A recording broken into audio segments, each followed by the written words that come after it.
Question: what's the key to accomplishing your goals in the new year? Keep that question in the back of your mind. We'll get right back to it. The chains of habit are too weak to be felt until they're too strong to be broken. Samuel Johnson. So what is the key to accomplishing your goals in the new year? One word: habits. A study at MIT looked at mice, lab rats, and how they were actually going through mazes. And what they found was they were tracking their brain activity. When they were going through this maze, at the end of the maze, they had put some chocolate. So these lab rats were going through the maze and trying to find this piece of chocolate. And they tracked their brain activity, and in the first round, they found that they had a lot of brain activity going on. But then as they tracked them further and further over time in subsequent attempts, the second and third and fourth, they noticed that their brain activity began to decrease. This is a phenomenon called chunking. The mind would basically realize what's already happening, and a sort of chunking of cognitive aspects would happen. This is what you and I would call habits. Another study at Duke University found that 40% of all of our actions amount to habits. Well, what are habits and how can we use them to our advantage? Well, a habit has three key elements: the cue, the routine, and the reward.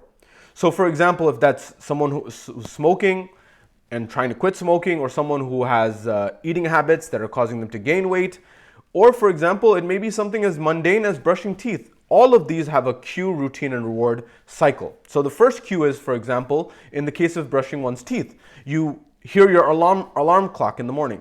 That alarm clock wakes you up. That's your cue. The routine is you may get straight up and go straight to brushing your teeth. You pick up the toothbrush, put the toothpaste on, you begin to brush your teeth. That's your routine. The reward that you achieve after that is the feeling of a tingly, cool sensation after you have brushed your teeth. This is the cue, routine, reward, or the CR squared, to remember it easier. Routine.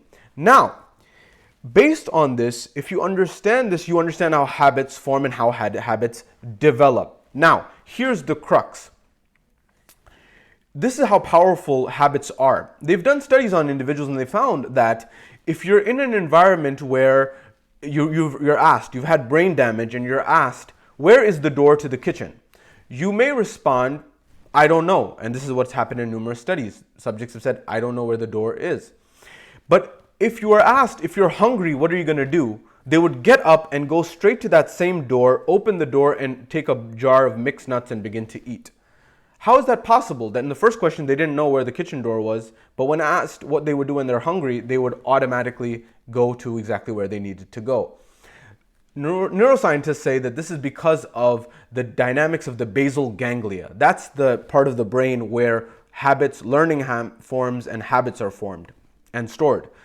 And what happens is if other parts of the brain are injured, that is still working, your basal ganglia. Let's return back to the toothpaste example. Remember, there was the alarm clock, there was the brushing of the teeth, and the tingly sensation.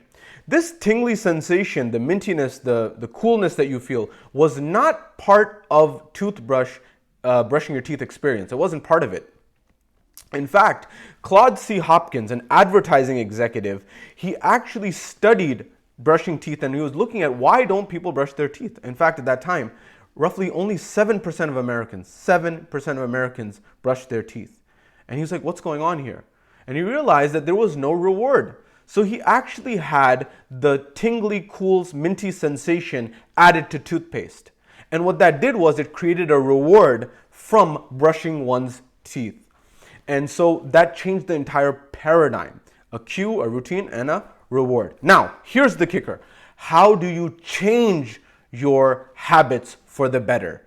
And the key to that is you change the middle part, the routine. You keep the cue, you keep the reward, you change the routine. So for example, if someone is smoking and you're trying to quit smoking, you keep the same cue. You, for example, get stressed or something of that nature, and then that would normally cause you to smoke.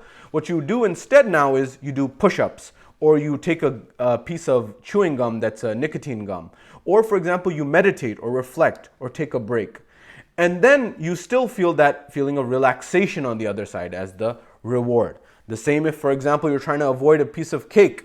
You notice that trigger, that cue, And then you say that instead I'm going to have maybe a piece of low-fat gum and or do some push-ups or exercise or meditate. And then you feel that same relaxation and that nice feeling that you're looking for. That is the key. Substitute the routine in the Q routine reward, and you will accomplish your goals in finance, in your relationships, and in your health. I hope this helps you. Apply this in the new year and make the world a better place. All the best to you.